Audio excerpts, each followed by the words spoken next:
আপনার পাপ যত বড় হোক, অন্যায় যত বড় হোক, অপরাধ যত বড় হোক, আপনার জুলুম যত বড় হোক, আল্লাহর রহমান নামের দরিয়া তার চাইতেও বড়। আল্লাহ বললেন, ও আমার গুনাহগার বান্দারা শোনো, জুলুম করেছো, ভুল করেছো, অন্যায় করেছো, আল্লাহর রহমত থেকে নিরাশ হয়ো না। আমরা বিশ্বাসীরা কশিন কালেও আল্লাহর রহমত থেকে নিরাশ হব না। ঠিক কিনা বলেন? আল্লাহর রহমত থেকে নিরাশ হবেন? ভুল করে ফেলছেন, আরে ভুল তো সবাই করে। পাপ হয়েছে, আরে পাপ তো সবার আছে। আপনারা সবাই পাপী, সবাই পাপী। যত পাপ হোক, ভুল হোক, অন্যায় হোক, অনুতপ্ত হয়ে তওবা করে, ওযু করে, জায়নামাজটা বিছিয়ে সেজদা দিয়ে চোখের পানি ছাড়েন। চোখের বেয়ে পড়া পানি আল্লাহর কাছে যে কত প্রিয়। অনুতপ্ত বান্দার চোখের পানির ফোঁটা তার চোখ বেয়ে, নাকের ডগা বেয়ে জমিনে ড্রপ করার আগেই আল্লাহর ওই বান্দার সব গুনাহ মাফ করে দেয়। বিষ্ণু ঈসা ইসলাম বলেন, শয়তান বনি আদমের কলবের মধ্যে এরকম খামচি মেরে বসে থাকে। খামচি বুঝেন তো? শয়তান বনি আদমের হৃদয়ে, কলবে খামচি মেরে বসে থাকে। ফাইদা যাকারাল্লাহ খানাসা, যখন মানুষ আল্লাহর জিকির করে শয়তান দৌড়ে পালায়। ওয়াইদা গাফালা ওয়াসওয়াসা, আর মানুষ যখন অমনোযোগী হয়, গাফিল হয়, শয়তান আবার টেম্পটেশন দেয়, আবার ধোঁকা দেয়, আবার ওয়াসওয়াসা দেয়। এজন্য বিশ্বনবী বলতেন, লা ইয়াজালু লিসানুকা রাতবান মিন যিকরিল্লাহ, সব সময়, প্রতি মুহূর্তে, সর্বক্ষণে তোমার জিহ্বাটা আল্লাহর জিকির দিয়ে ভিজা রাখবা, আল্লাহর জিকির দিয়ে সিক্ত রাখবা। তাহলে কবুল করবে কে? সিবগাতাল্লাহ, ওমান আহসানু মিনাল্লাহি সিবগা ওয়া নাহনু লাহু আবিদুন। আল্লাহর রঙে রঙিন হইতে হবে। আমার আল্লাহ দয়ালু, আমরাও দয়ালু হতে হবে। আমার আল্লাহ সহনশীল, আমরাও সহনশীলতার চর্চা করতে হবে। আমার আল্লাহ মেহেরবান, আমরাও মেহেরবান হতে হবে। বিষ্ণু ঈসা ইসলাম আল্লাহর এই চমৎকার সুন্দরতম নামগুলো ধরে ধরে আল্লাহর কাছে চাইতেন। আপনি যখন দোয়া করবেন, আল্লাহর নামগুলো ধরে যদি দোয়া করেন, আল্লাহ ওই দোয়া ফিরায় দেয় না। সুবহানাল্লাহ বলেন। আপনি যদি দোয়ার মধ্যে বলেন ইয়া রহমান, সবাই বলেন ইয়া রহমান, ইয়া রহিম, ইয়া হাইয়্যু, ইয়া কাইয়্যুম, আল্লাহর চমৎকার নামগুলো ধরে ধরে যদি আল্লাহর কাছে ফরিয়াদ করেন, আল্লাহর নামগুলো ডাকেন, আপনার দোয়া মুহূর্তেই কবুল করবে কে? বিষ্ণু ঈসা ইসলাম এভাবে আল্লাহর নামগুলো ধরে ধরে জিকির করতেন, আল্লাহর নাম জপতেন। তিনি বলতেন, আসআলুকা বিকুল্লি ইসমিন হুয়া লাক, আল্লাহ তোমার যত নাম আছে সব নামের ওসিলায় তোমার কাছে ফরিয়াদ করি। আল্লাহ তাআলা বলছেন, হুয়াল্লাহুল্লাযী লা ইলাহা ইল্লা হুয়া আলিমুল গায়বি ওয়াশ শাহাদাতি হুয়ার রহমানুর রহিম। আল্লাহ বলেন, হুয়াল্লাহ, তিনি হলেন আল্লাহ, আল্লাযী লা ইলাহা ইল্লা হু, তিনি ছাড়া কোনো ইলাহ নাই। আছে নাকি? বারোয়াখালীবাসী আওয়াজ করে বলেন তো দেখি, আমাদের ইলাহ কয়জন? আর জোরে বলেন। একজন হইলে ভালো না বেশি হইলে ভালো? ওয়া ইলাহুকুম ইলাহু ওয়াহিদুন লা ইলাহা ইল্লা হুয়ার রহমানুর রহিম। আল্লাহ বলেন, তোমাদের ইলাহ হলো একজন, তিনি ছাড়া কোনো ইলাহ নেই, তিনি দয়াময়, তিনি মেহেরবান। ইলাহ যদি একজন না হয়ে দুইজন হতো, ঝামেলা আছে না নাই? লাউ কানা ফীহিমা আলিহাতুন ইল্লাল্লাহু লাফাসাদাতা, আকাশ এবং জমিনের মধ্যে ইলাহ একজন না হয়ে যদি মাত্র দুইজন হতো, আকাশ জমিন ভেঙে খান খান হয়ে যেত। ঠিক কিনা বলেন? দুইজন ইলাহ হইলে খান খান হয়ে যেত। আমাদের রব একজন হইলে ভালো না বেশি হইলে ভালো? কথা বুঝতেছেন? আরে একজনেরই তো মন জোগায় চলতে পারি না, ঠিক কিনা? হ্যাঁ, একজন, তিনি যে আদেশগুলো দিয়েছেন আমাদের দুর্বলতার কারণে আমরা তো পারি না। যদি 10 জন হইতো, ওই 10 জনরে হ্যাপি করতে পারতাম, তাদেরকে স্যাটিসফাই করা যেত এত সহজে। 10 জনের 10 নিয়ম থাকতো। একজন বলতো আমার সেজদা দিবি সকালে, আরেকজন বলবে আমার জন্য নামাজ পড়বি 3 বার, আরেকজন বলবে আমার জন্য যাকাত দিবি এতবার, আরেকজন বলতো আমার জন্য কুরবানি দিবা এতবার। তাহলে আমাদের জন্য কঠিন হয়ে যেত, ঠিক কিনা? যদি ইলাহ একজন না হয়ে একাধিক হতো, একজন বলতো না আমি মহাবিশ্ব এভাবে চালাবো, আরেকজন বলতো না আমার মন চায় এভাবে, আমি এভাবে চালাবো। একজন বলতো সূর্য আমি পূর্ব দিকে উঠাবো, আরেকজন বলতো না আমি দক্ষিণ দিকে উঠাবো, আরেকজন বলবে না আমি উত্তর দিকে উঠাবো। এরকম আছে না নাই? ঝামেলা লেগে যেত। এজন্য বেশি রব হইলে আমাদের জন্য ঝামেলা, খোদা বেশি হইলে আমাদের লস। একজন হওয়াতে আমরা বেঁচে গেছি। বারোয়াখালীবাসী আওয়াজ করে না, কথা বলে না। রব খোদা একজন হওয়াতে আমাদের সুবিধা হয়েছে না?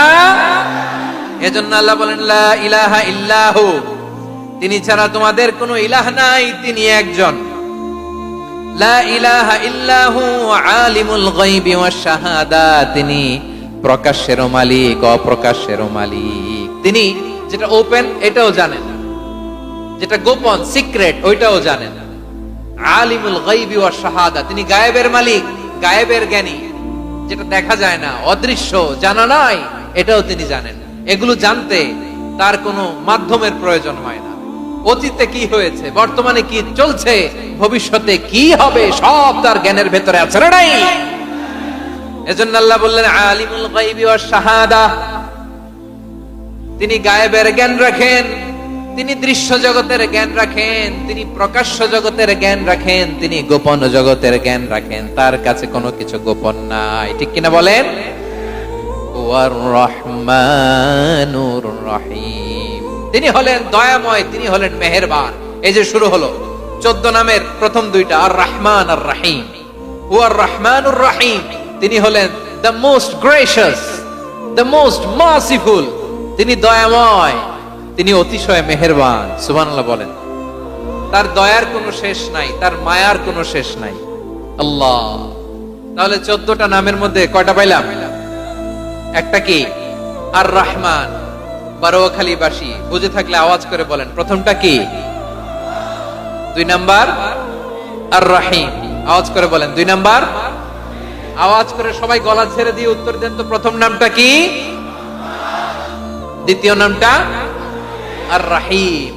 রহমান আল্লাহর one of the major names, আল্লাহর মৌলিক নামগুলোর মধ্যে গুরুত্বপূর্ণ একটা নাম হচ্ছে রহমান। গুরুত্বপূর্ণ নাম কি? রহমান, দয়ার সাগর, মায়ার সাগর। রহমানুন ফিদ দুনিয়া ওয়া রহিমুন ফিল আখিরাহ। এই দুনিয়ার জন্য আল্লাহ রহমান, দুনিয়াতে আল্লাহ সবাইরে দয়া করে, কাফিররেও করে, মুসলিমরেও করে। আর আখিরাতের জন্য তিনি রহিম, সেখানে কাফির মুশরিকদের জন্য আল্লাহর পক্ষ থেকে কোনো দয়া থাকবে না। চিল্লায় বলেন ঠিক কি না? এজন্য আল্লাহ বললেন আমার মৌলিক একটা নাম হলো রহমান। আল্লাহর পরে অন্য কোন নাম দিয়ে যদি তোমরা আমার নাম প্রকাশ করতে চাও, জপতে চাও, ডাকতে চাও, তোমরা রহমান নামে ডাকো। রব্বুল আলামিন ইরশাদ করেন কুলিদুল্লাহ আও ইদউর রহমান আইয়াম্মা তাদউ ফালাহুল আসমাউল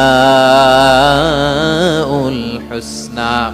আমাকে আল্লাহ নামে ডাকো, কিংবা আমি আল্লাহকে রহমান নামে ডাকো, যে নামেই ডাকো না কেন আমার আছে অনেকগুলো সুন্দর সুন্দর নাম। যে নামেই ডাকো আমি শুনি, ডাকলেই আমি সাড়া দেই। সকালে ডাকলেও সাড়া দেই, দুপুরে ডাকলেও সাড়া দেই, মাঝ রাতেও যদি আমরা বিপদে পড়ি, ডাকলে আমাদের ডাকে সাড়া দেয় কে? সবাই বলুন তো, সাড়া দেয় কে? আবার বিশ্বনবী যখন মক্কায় দাওয়াত দিচ্ছিলেন, তিনি মাঝে মাঝে আল্লাহর নাম বলছিলেন, মাঝে মাঝে তিনি রহমান নাম বলছিলেন।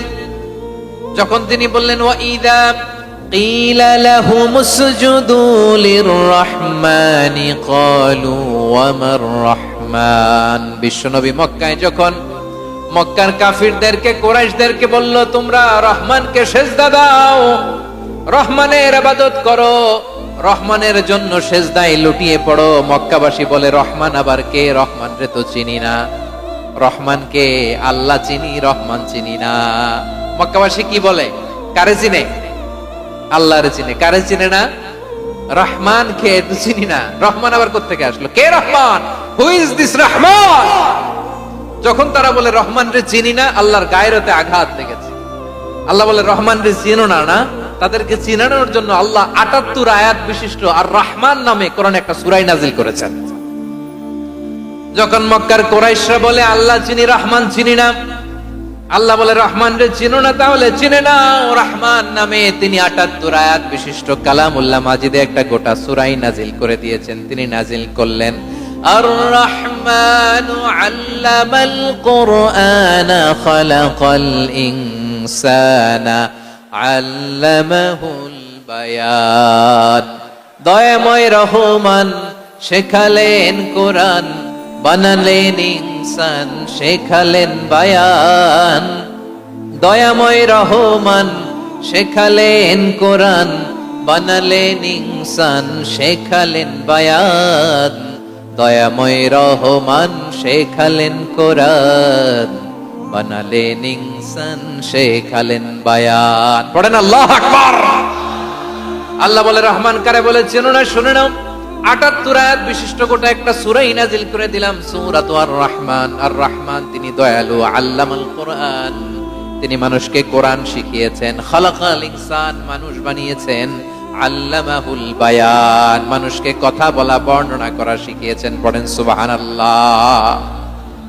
গোটা একটা সূরাই নাজিল করেছেন, সূরাতু আর রহমান। আমার বারোখালীর ভাইয়েরা, তার নাম হচ্ছে আর রহমান আর রাহিম, মানে দয়াময় মেহেরবান। তার দয়া যে কত বেশি আপনি কল্পনাও করতে পারবেন না, আপনি কল্পনাতেও আনতে পারবেন না তার দয়া কত বেশি। বিষ্ণু ইসলাম ফরমান, লাম্মা কাদাল্লাহুল খালকা কাতাবা ইনদাহু ফাওকা আরশিহি। আল্লাহ যখন মহাবিশ্বের সব সৃষ্টি করে সারলেন, তিনি আরশের উপরে লিখলেন সাবাকাত রাহমাতি গাদাবি, সাবাকাত রাহমাতি গাদাবি। কোথায় লিখছে? আরশের উপরে। আওয়াজ করে বলেন তো কোথায় লিখেছে? আরশের উপরে আল্লাহ লিখলেন সাবাকাত রাহমাতি গাদাবি। এর মানে হলো আমার দয়ার কাছে, আমার ভালোবাসার কাছে আমার ক্রোধ পরাজয় বরণ করেছে। আমার দয়ার কাছে আমার রাগ কিংবা ক্রোধ পরাজয় বরণ করেছে। মানে আমি আল্লাহর দয়া আছে, আবার আমি আল্লাহর ক্রোধ বা রাগ আছে, কিন্তু আমি আল্লাহর রাগের চেয়ে দয়া বেশি। আওয়াজ করে বলেন, আল্লাহর রাগ বেশি না দয়া বেশি? আল্লাহর যদি রাগ থাকতো আমরা বাঁচতে পারতাম? যে পরিমাণে আকাম কুকাম আমরা করি, অপকর্ম করি, অন্যায় করি, জুলুম করে জুলুমের আড্ডাখানা বানিয়ে রেখেছি গোটা দুনিয়াকে, আল্লাহ যদি মুহূর্তে মুহূর্তে রেগে যেতেন আমরা বাঁচতে পারতাম? মহাবিশ্ব সৃষ্টির পরেই তিনি আরশের উপরে লিখেছেন সাবাকাত রাহমাতি গাদাবি, মানে আমি আমার দয়ার কাছে আমি আল্লাহর ক্রোধ, রাগ, ক্ষোভ এটা পরাজিত হয়েছে। সুবহানাল্লাহ বলেন। আবার বিষ্ণু বললেন জাআলাল্লাহুর রাহমাতা মিয়াতা জুজ। আল্লাহ দয়ার ভালোবাসাকে 100 টুকরা করলেন, 99 টুকরা দয়া মায়া ভালোবাসা আল্লাহ নিজের কাছে রেখে দিলেন, আর 1 টুকরা দয়া মায়া ভালোবাসা আল্লাহ গোটা বিশ্বের সবার মাঝে ঢেলে দিলেন। দয়া মায়া ভালোবাসা 100 টুকরা করে আল্লাহ নিজের কাছে রাখছেন কয় টুকরা? সবাই বলেন 99 টুকরা। আর গোটা বিশ্বের সবার মাঝে ভাগ করে দিয়েছেন কয় টুকরা? এবার এই 1 টুকরার নমুনা দেখেন তো পৃথিবীতে। স্বামী স্ত্রীর জন্য কত ভালোবাসা, বন্ধু বন্ধুর জন্য কত ভালোবাসা, গার্লফ্রেন্ড বয়ফ্রেন্ডের জন্য গলায় ফাঁস লাগায় আছে না নাই? এই এখন গলার আওয়াজ বাড়ছে ইয়াংদের। হুজুর এখন গার্লফ্রেন্ড বয়ফ্রেন্ডের ভিতরে ঢুকছে, এখন আমরা আছি হুজুর। জেগে উঠছে বারোয়াখালী। দেখেন এই তো কয়েকদিন আগেই তো, কত বছরের 12 না কত বছরের এক মেয়ে, কত বছর? 11। ওই দেখেন সব মুখস্থ দুষ্টগুলার, আর কিছু মুখস্থ না থাকলে এগুলো মুখস্থ। 11 বছরের, তারে কি বলবো, তরুণীও তো না, কিশোরী। এই কিশোরী ভালোবাসার টানে বাপ মা থুইয়া চলে গেছে কোথায়? দেখেন ভালোবাসারে আল্লাহ 100 টুকরা করেছেন, 99 টুকরা ভালোবাসা আল্লাহ নিজের জন্য রেখেছেন, 1 টুকরা আমাদের সবাইকে ভাগ করে দিয়েছে। যত পাখি আছে পৃথিবীতে, যত মাছ আছে, যত প্রাণী আছে, যত মানুষ আছে, যত জিন আছে, আমরা সবাই মিলে পেয়েছি ভালোবাসার কয় টুকরা? আর আরশে আজিমের অধিপতি আল্লাহ, তিনি তার কাছে ভালোবাসা রেখে দিয়েছেন কয় টুকরা?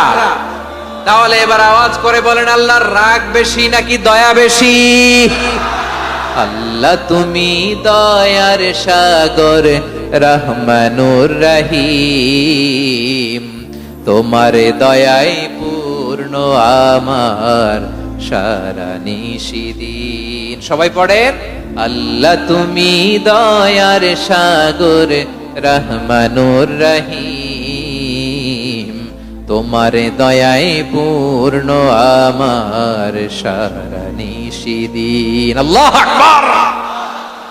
আল্লাহ বলেন রাহমাতি ওয়াসিয়াত কুল্লা শাই, গোটা বিশ্বের সব জায়গায় আমি আল্লাহর রহমত বিস্তৃত, এমন কোন জায়গা নাই যেখানে আমি আল্লাহর রহমত নাই। ঠিক কিনা বলেন?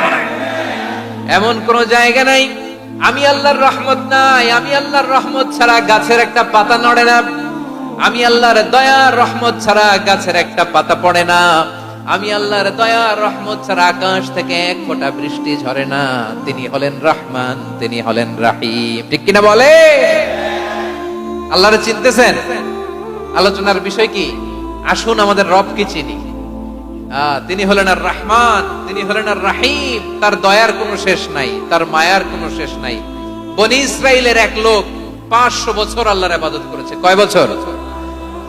কোথায় জানেন? সাগরের মাঝখানে এক পাহাড়, ওই পাহাড়ের উপরে বসে 500 বছর টানা আল্লাহর ইবাদত।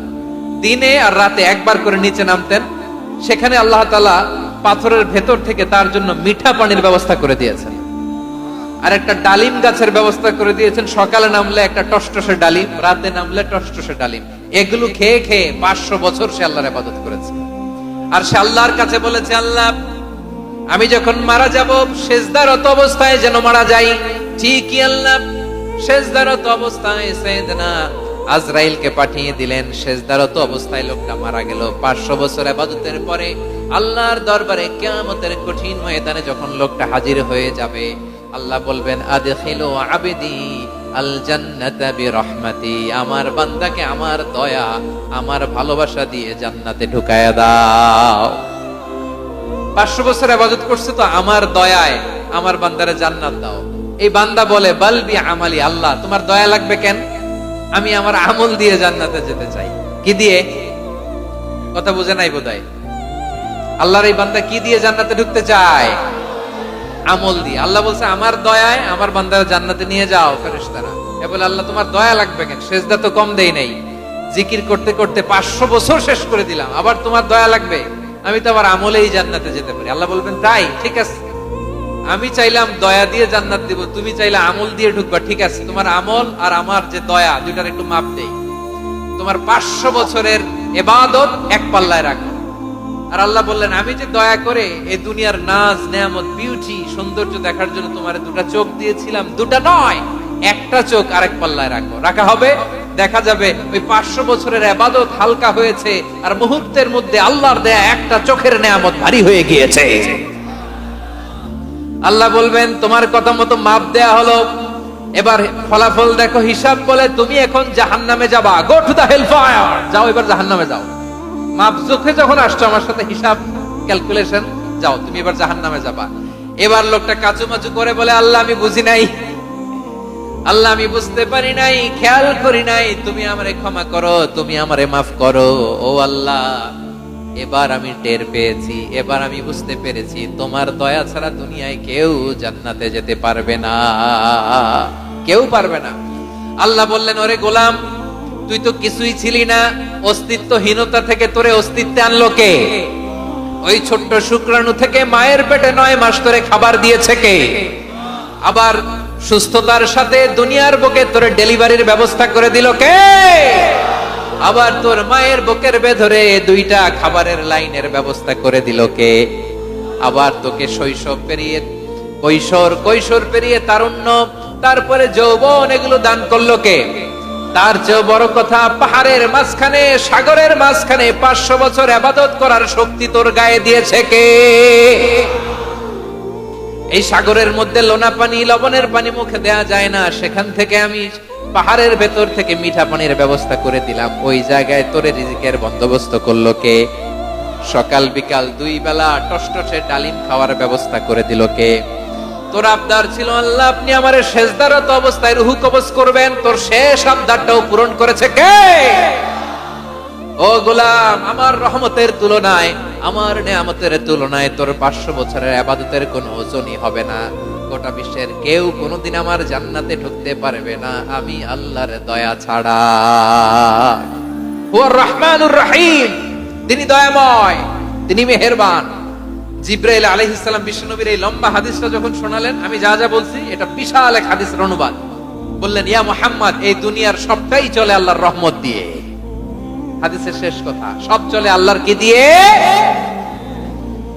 তখন বিশ্বনবী সাহাবাদের বললেন, ও সাহাবারা শোনো, আল্লাহর জান্নাতে কেউ কোনোদিন প্রবেশ করতে পারবে না তার রহমত ছাড়া। সাহাবারা বললেন, ইয়া রাসূলুল্লাহ, আপনিও না? আপনিও কি আল্লাহর রহমত ছাড়া প্রবেশ করতে পারবেন না? বিশ্বনবী বললেন, না, আমিও না। আমি বিশ্বনবীও আল্লাহর জান্নাতে আল্লাহর রহমত ছাড়া ঢুকতে পারবে না। তবে কিয়ামতের দিন আল্লাহর রহমত আমার চারদিকে বেষ্টনী দিয়ে থাকবে। আল্লাহ নিজের পরিচয় দিয়ে বললেন, আলিমুল গায়বি ওয়াশ শাহাদাতি হুয়ার রহমানুর রহিম।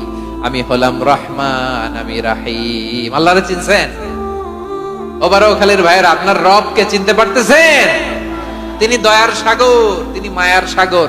তার দয়ার সাগর যে কত বড় আপনার কল্পনাতেও নাই। এজন্য আপনার পাপ যত বড় হোক, অন্যায় যত বড় হোক, অপরাধ যত বড় হোক, আপনার জুলুম যত বড় হোক, আল্লাহর রহমান নামের দরিয়া তার চাইতেও বড়। আল্লাহ বলেন, খুলিয়া ইবাদিয়াল্লাযীনা আসরাফু আলা আনফুসিহিম লা তাকনাতু মির রাহমাতিল্লাহ ইন্নাল্লাহা ইয়াগফিরুয যুনুবা জামিআ ইন্নাহু হুয়াল গফুরুর রহিম। ও আমার গুনাহগার বান্দারা শোনো, জুলুম করেছো, ভুল করেছো, অন্যায় করেছো, আল্লাহর রহমত থেকে নিরাশ হয়ো না। আমরা বিশ্বাসীরা কঠিন কালে আল্লাহর রহমত থেকে নিরাশ হব না, ঠিক কিনা বলেন? আল্লাহর রহমত থেকে নিরাশ হবেন? ভুল করে ফেলছেন, আরে ভুল তো সবাই করে। পাপ হইছে, আরে পাপ তো সবার আছে। আপনারা সবাই পাপী, সবাই পাপী। যত পাপ হোক, ভুল হোক, অন্যায় হোক, অনুতপ্ত হয়ে তওবা করে, ওযু করে, জায়নামাজটা বিছিয়ে সেজদা দিয়ে চোখের পানি ছাড়েন। চোখের বেয়ে পড়া পানি আল্লাহর কাছে যে কত প্রিয়। অনুতপ্ত বান্দার চোখের পানির ফোঁটা তার চোখ বেয়ে, নাকের ডগা বেয়ে জমিনে ড্রপ করার আগেই আল্লাহর ওই বান্দার সব গুনাহ মাফ করে দেয়।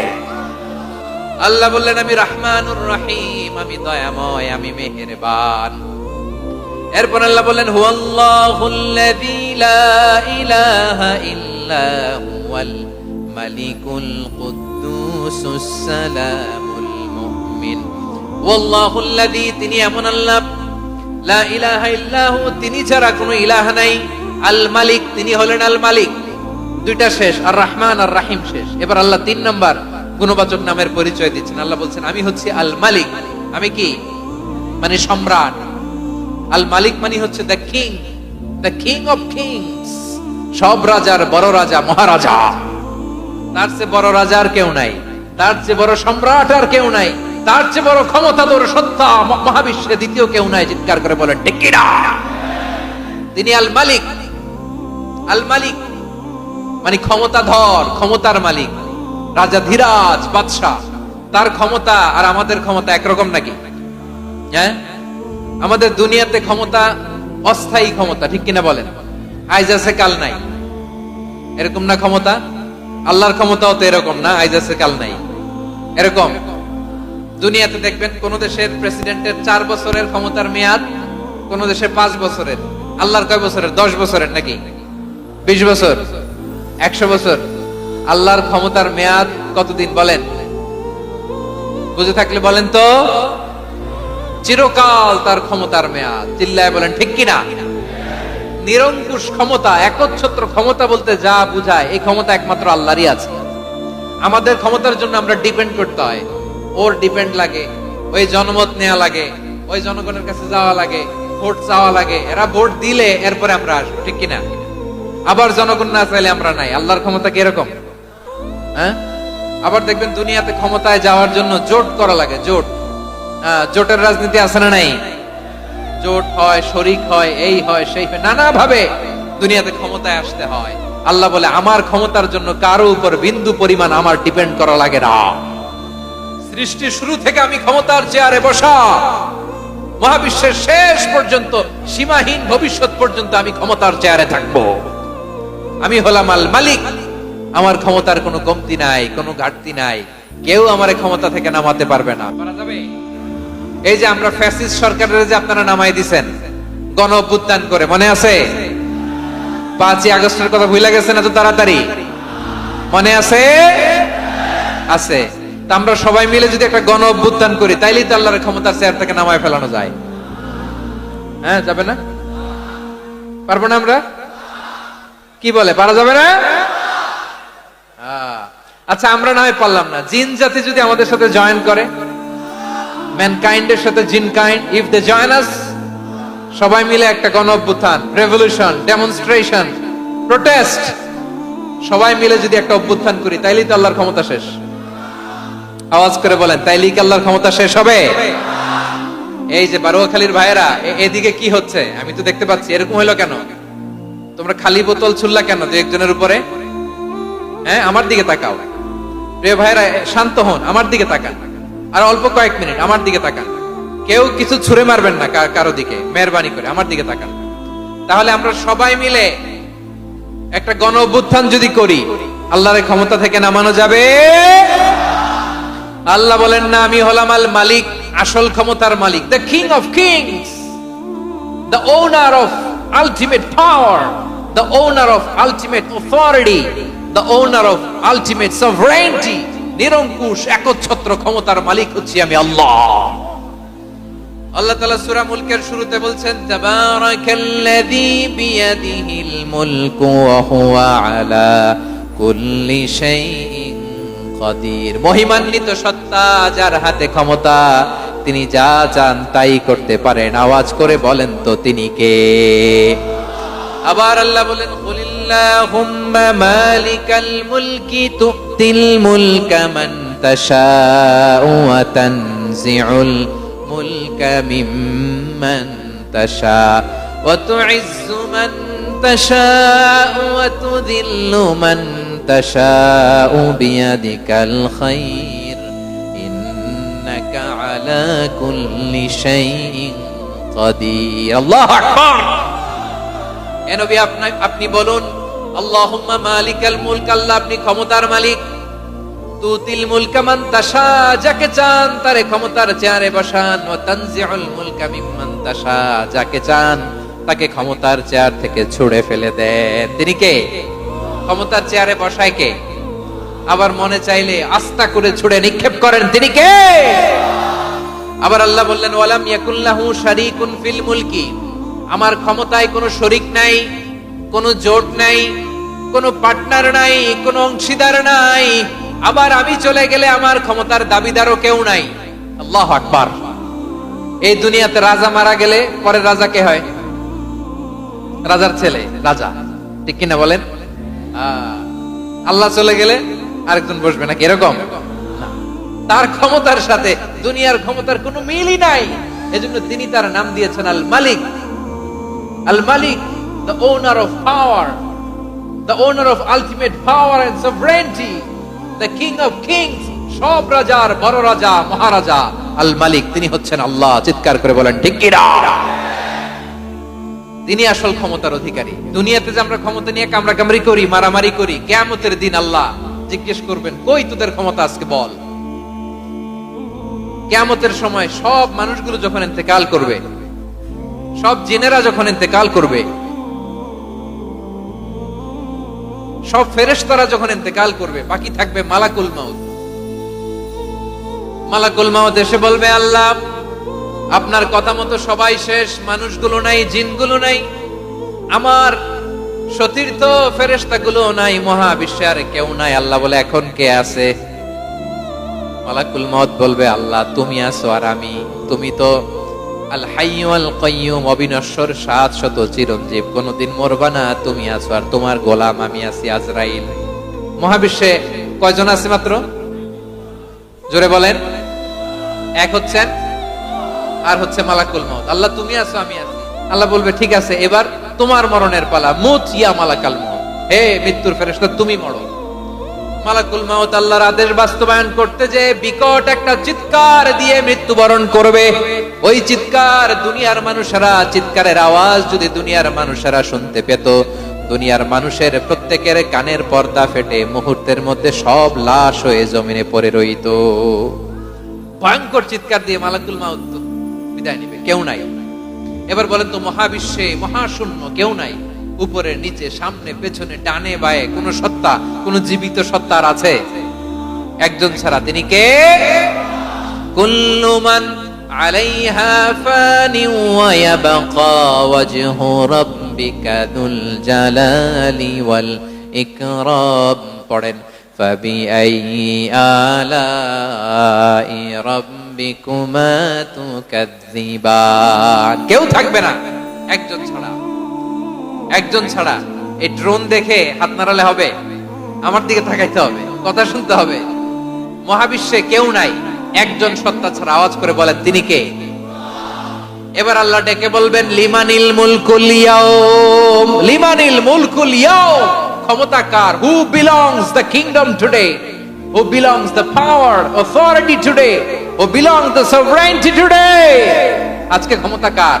দুনিয়াতে ক্ষমতা নিয়ে এত কামড়াকামড়ি, দুনিয়াতে চেয়ার নিয়ে এত মারামারি, এত অত্যাচার, এত রক্তপাত, এত ব্লাডশেড। আজকে বলো তো ক্ষমতা কার? কার ক্ষমতা? মহাশূন্যে কোনো আওয়াজ নাই, শুধু আমার রবই বলবেন, লিমানিল মুলকুল ইয়াউম। আজকে ক্ষমতা কার? কোনো আওয়াজ নাই, উত্তর দেওয়ার মতো জীবিত কোনো সত্তা নাই, ফলে কেউ উত্তর দিতে পারবে না। আল্লাহ নিজেই প্রশ্নের উত্তর দিয়ে বলবেন, লিল্লাহিল ওয়াহিদিল কাহ্হার। একচ্ছত্র অধিপতি, ক্ষমতার মালিক আল্লাহ ছাড়া কারোর জন্য কোনো ক্ষমতা নাই। চিল্লায় বলেন ঠিক কি না? তাহলে আর রহমান আর রাহিমের পরে আমরা জানলাম আমার আল্লাহর আরেকটা সুন্দর গুণবাচক নাম হচ্ছে আল মালিক। কি নাম? আল মালিক, মানে দ্য কিং, রাজাধিরাজ, সব রাজার বড় রাজা, মহারাজা। এরপরে 4 নম্বরে আল্লাহ বললেন আল কুদ্দুস, তিনি হলেন আল কুদ্দুস। আল কুদ্দুস মানে হচ্ছে অতি পবিত্র, মহা পবিত্র, the most Holi, the absolutely pure, যার কোনো খুঁত নাই। আল্লাহর কোনো খুঁত আছে? তিনি মহা পবিত্র। আল্লাহর পবিত্রতা যখন আমরা বর্ণনা করি আল্লাহ খুশি হয়ে যান, কারণ তার সত্তার একটা বৈশিষ্ট্য হচ্ছে তিনি আল কুদ্দুস। বারোয়াখালীবাসী আল্লাহর নামটা একটু জপেন না, বলেন আল কুদ্দুস। সবাই আওয়াজ করে আল কুদ্দুস। অতি পবিত্র, তার মধ্যে কোনো অপবিত্রতার ছিটে ফোঁটা নাই, মহা পবিত্র, the most pure, the most Holi, অতি পবিত্র। ফেরেশতারা বলেছিল, আল্লাহ আপনি মানুষ কেন বানাবেন? নাহনু নুসাব্বিহু বিহামদিকা ওয়া নুকদ্দিসু লাক। এই যে নুকদ্দিসু কুদ্দুস পাইছেন? তারা বলেছিল, আল্লাহ মানুষ কেন বানাবেন? মারামারি করবে, আমরাই তো ভালো, আমরাই আপনার মহিমা বর্ণনা করি, আমরাই আপনার পবিত্রতা বর্ণনা করি। নুকদ্দিসু লাক, তার মানে আল কুদ্দুস। আবার আমার নবী, বিশ্ব নবী যখন সিজদায় লুটিয়ে পড়তেন, আম্মা জানা এসে বলেন, আমরা তো সিজদার মধ্যে সুবহানা রাব্বিয়াল আলা বলেই শেষ, কিন্তু বিশ্বনবী তাহাজ্জুদের নামাজে, নফল নামাজে, সুন্নত নামাজে 3 বার সুবহানা রাব্বিয়াল আলা তাসবিহ পড়ার পরে তিনি পড়তেন সুবহুন কুদ্দুসুন রাব্বুল মালাইকাতি ওয়ার রূহ। সুবহ কুদ্দুস রব্বুল মালাইকাতি ওয়ার রূহ। সিজদায় লুটিয়ে পড়ে বিশ্বনবী এই দোয়াটা পড়তেন। নফল নামাজে, সুন্নাত নামাজে কিংবা তাহাজ্জুদের নামাজে সুবহান রাব্বিয়াল আলার পরে কি পড়তেন? সুবহুন। আওয়াজ করে বলেন, সুবহুন কুদ্দুসুন রব্বুল মালাইকাতি ওয়ার রূহ। মানে আল্লাহ আপনি প্রশংসিত, আল্লাহ আপনি অতি পবিত্র, আপনি সব ফেরেশতা কুলের রব, ফেরেশতাদের সরদার জিবরাইলের রব। সুবহানাল্লাহ। আজকে থেকে পড়বেন সিজদায়? হ্যাঁ, বারোখালীবাসী পড়বেন নাকি হুজুর নামাজে তো পড়ি না? হ্যাঁ, এরকম নফল নামাজে, তাহাজ্জুদের নামাজে, সুন্নত নামাজে সিজদার যে তাসবিহ সুবহানা রাব্বিয়াল আ'লা 3 বার পড়ার পরে আমার ভাইরা, মহিলা প্যান্ডেলে আমার যে মায়েরা বোনেরা আছে, আজকে তো রেকর্ড হয়ে যাবে, কালকেই ভিডিও পেয়ে যাবেন। 3 বার সুবহানা রাব্বিয়াল আ'লা পড়ার পরে পড়বেন সুবহুন কুদ্দুসুন রব্বুল মালাইকাতি ওয়ার রূহ। পড়বেন তো ইনশাআল্লাহ? আবার বিশ্বনবী বলেন, ইন্নাল্লাহা তাইয়্যিব লা ইয়াকবালু ইল্লা তাইয়্যিবা। আল্লাহ পবিত্র, পবিত্রতা ছাড়া তিনি কিছু গ্রহণ করেন না, অপবিত্র কোনো কিছু আল্লাহ গ্রহণ করে না। অনেকে আছে ঘুষ খায়, সুদ খায়, অন্যায় অপরাধ চাঁদাবাজি যা আছে সব করে, হারাম টাকা, হারাম উপার্জন। এই হারাম উপার্জন দিয়ে আবার মসজিদ বানায়, আছে না নাই? ইনকাম সবটাই হারাম, ওইটা দিয়ে আবার এতিমখানা বানায়, আছে না নাই? আছে। ওইটা আল্লাহ কবুল করবে না, কারণ আল্লাহ নিজে পবিত্র। পবিত্র না হলে কিছুই অ্যাকসেপ্ট করেন না। সুবহানাল্লাহ পড়েন। তাহলে বুঝলাম তিনি আল কুদ্দুস মানে অতি পবিত্র। এরপরে আল্লাহ বলেন আমি হচ্ছি আসসালাম। আওয়াজ করে বলেন আসসালাম। আসসালাম মানে হচ্ছে শান্তির আধার। সালাম মানে